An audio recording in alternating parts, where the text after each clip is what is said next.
My best friend ran away with my husband. I said, "Good luck." Then the police came to my door. My best friend texted me from Cancun at exactly 11:47 that night. "I ran away with your husband. We're never coming back." I stared at the message for almost a full minute.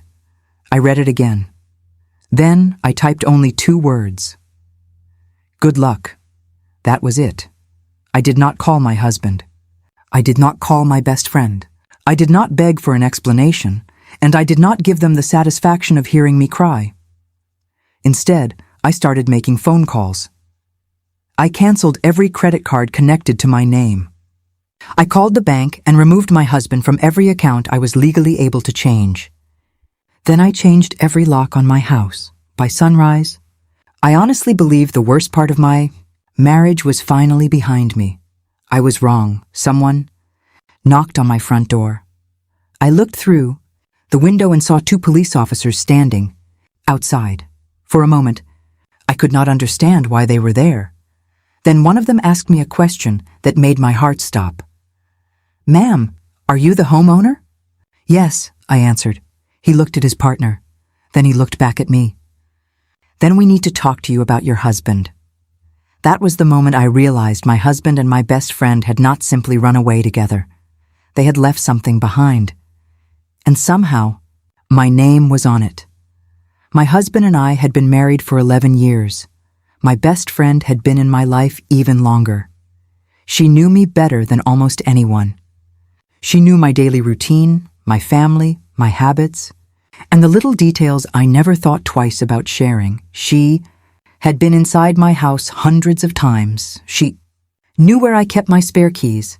She knew when my husband worked late. She even knew which nights I usually ate dinner alone. Looking back, there had been signs, so many of them. There were the strange smiles between them whenever I entered a room. There were messages they would quickly close whenever I walked near them. There were sudden trips my best friend took whenever my husband claimed he had to travel for work. But when you trust 2 people completely, you do not look at them with suspicion. You make excuses for them. You tell yourself you are imagining things. You believe the people you love would never hurt you. Until one night, they prove you wrong. When I first saw that message from Cancun, I thought it had to be some kind of cruel joke. Then I called my husband. No answer. I called again. Still nothing. Checked our airline account. 2 tickets had been purchased earlier that day. One was in my husband's name.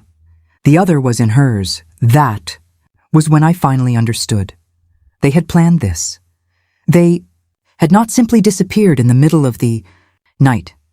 They had prepared to leave.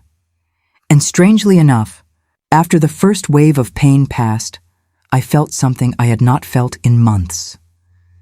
Relief, because suddenly, all the things that had confused me made sense. The secret conversations, the lies, the unexplained trips, the emotional distance. They had already left our marriage long before they left the country. So I decided I was not going to make their escape easy. The credit cards in my name were canceled. The accounts I controlled were secured. And because the house had belonged to my parents before I ever married my husband, I made sure there was no confusion about who owned it. Then I sent one final message. You made your choice. Do not come back expecting me to pay for it. Neither of them answered. That night, for the first time in months, I slept peacefully. I thought the story was over. The next morning, the police proved me wrong. The officers showed me several documents. There were loans, credit, applications, a business account, financial agreements, and my name appeared on all of them. Stared at the papers. I never signed these. The officer nodded. That is what we need to determine. My stomach tightened. Suddenly understood why my husband had disappeared so quickly.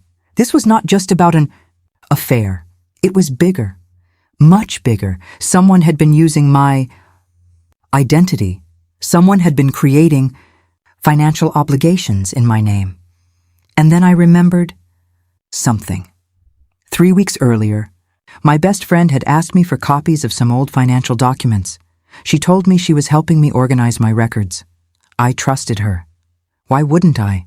She had been my best friend for years, so I gave her access to papers that I never imagined could be used against me. But she had not been organizing anything. She had been collecting information. Information that could help her and my husband build accounts, apply for loans, and move money without immediately attracting my attention. The officers asked me everything I knew. I told them about the Cancun message. I showed them the airline information. I showed them the messages between me and my husband. I showed them the proof that the house belonged to me. And then I handed over the documents my best friend had requested weeks earlier. My officer became very serious. "This may be important," he said. "For the first time, I realized something. They had not betrayed me because they suddenly fell in love. They had been planning something. The affair was only part of it. The money was another part, and running away had been their attempt to escape the consequences. The police took copies of everything. Before leaving, one officer told me not to contact either of them. I almost laughed. I have no reason to." 2 days later, my husband called. I watched his name appear on my phone. I let it ring. Then he called again and again. Finally, he left a voicemail. His voice sounded different. The confidence was gone. He said things had become complicated. He said my best friend was panicking.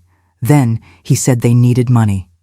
And finally, he said something that made me realize just how desperate they had become.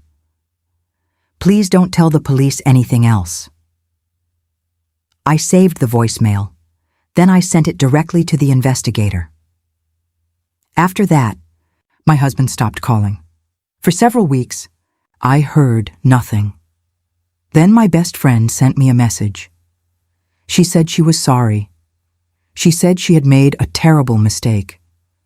She said my husband had lied to her, too.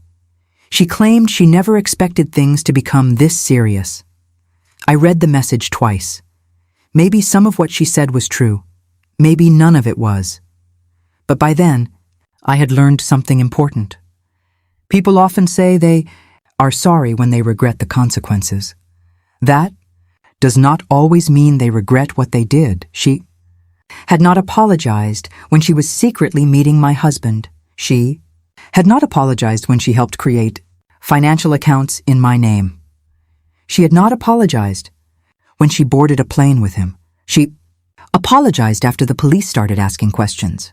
That difference mattered to me. Months passed. Eventually, the police found them.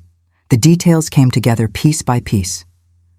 The financial records, the false applications, the money, the messages, the travel records, everything they thought they had hidden eventually became evidence.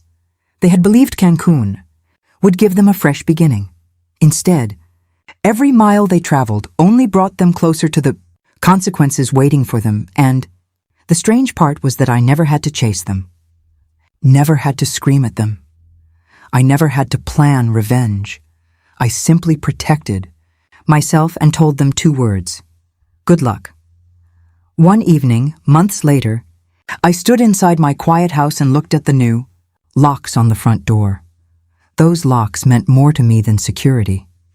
They reminded me that I had finally stopped giving people access to my life simply because I loved them. My husband had left believing he was escaping me. My best friend had left believing she was starting a new life. But neither of them was really escaping me. They were running from their own choices, and eventually, those choices caught up with them. When they tried to reach back into my life, there was nothing left for them. No open door, no money, no trust, no marriage, no friendship, just the consequences they had created themselves. I used to think betrayal would destroy me. Instead, It taught me something I wish I had understood years earlier. Sometimes you do not need revenge. Sometimes you do not need the last word. Sometimes you simply need to close the door and let people live with the choices they made. So when my best friend told me she had taken my husband and they were never coming back, I gave her exactly what she wanted. I let them go. I said, "Good luck." And when the police finally came to my door, I realized those 2 words had been the best decision I ever made. Because while they were running away from their past, I was finally building a future without them.